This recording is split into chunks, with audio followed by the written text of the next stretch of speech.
Alors même la carte du monde qu'on nous a appris depuis tout petit, même ça c'est faux?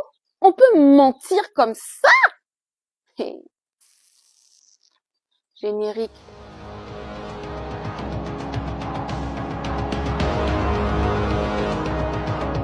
Bienvenue sur Afrique Résurrection, je suis Safiane Joylab, chercheuse en histoire et culture africaine. Alors concernant la carte du monde, il y a deux informations fausses, mais ce sont deux informations essentielles.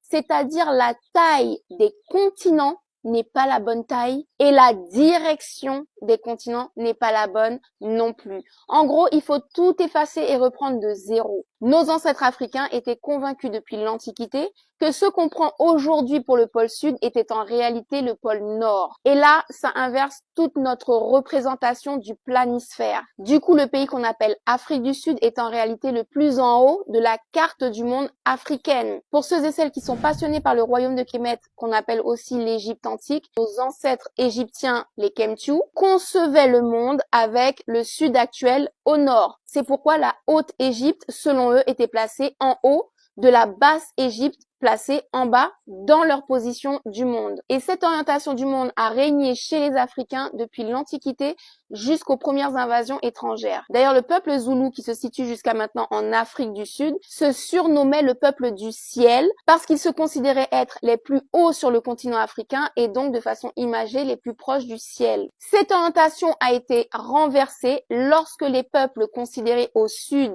c'est-à-dire les Caucasiens, les Européens, ont commencé à dominer le monde. Dans leur logique religieuse, Dieu est en haut, le paradis est en haut, les enfers c'est en bas. Du coup, il fallait que eux-mêmes soient situés en haut. Une autre raison, c'est tout simplement que lorsqu'on domine les autres, on est forcément situé plus haut qu'eux. Donc de façon matérielle, ça va se voir par un trône qui est plus haut que le reste du public. Du coup, à partir de cette logique, il fallait absolument, encore une fois, que les peuples qui se destinent à dominer toute la planète, eh bien, se situent en haut de cette planète. La deuxième information fausse qu'on nous a appris à l'école année après année et qu'on apprend encore aujourd'hui à nos enfants, ce sont les dimensions des continents. L'Afrique est beaucoup plus grande qu'elle n'est représentée actuellement sur les planisphères qu'on connaît. Et ces planisphères sont affichés dans toutes les salles de classe du monde entier. Pire encore, c'est que les pays du Nord, notamment les pays européens, sont beaucoup plus petits. Alors si on doit rétablir les vraies dimensions, je pense que l'Angleterre disparaît du planisphère, on ne la voit plus. Si on avait affaire aux vraies cartes, le couronnement d'un roi d'Angleterre qui a lieu dans un endroit qu'on ne voit même pas sur le planisphère,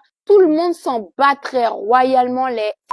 La superficie du continent africain est tellement vaste qu'elle peut accueillir plusieurs des plus grands pays du monde en même temps. Tu fais rentrer la Chine, la Russie, les États-Unis, peut-être même l'Australie. Jusqu'où nous a-t-on menti? Encore une fois, il était important pour ceux qui se destinaient à dominer le monde de convaincre nos cerveaux avec des représentations visuelles que c'était des pays importants, que c'était des territoires imposants. Parce que ce serait beaucoup plus difficile de faire accepter à des pays qui sont plus grands, qui ont des populations beaucoup plus importantes, de se faire contrôler par des petits cailloux qu'on voit à peine sur les cartes. Bref, c'est une affaire de manipulation mentale. Donc réveille-toi, nous sommes dans la matrice, on nous ment depuis le début sur tout. Alors n'aie pas peur de remettre en question absolument tout ce qu'on t'a appris à l'école, à la télévision, à l'église ou à la mosquée. Alors pour conclure, j'en appelle à nos dessinateurs, à nos illustrateurs, s'il vous plaît, renseignez-vous sur les véritables dimensions.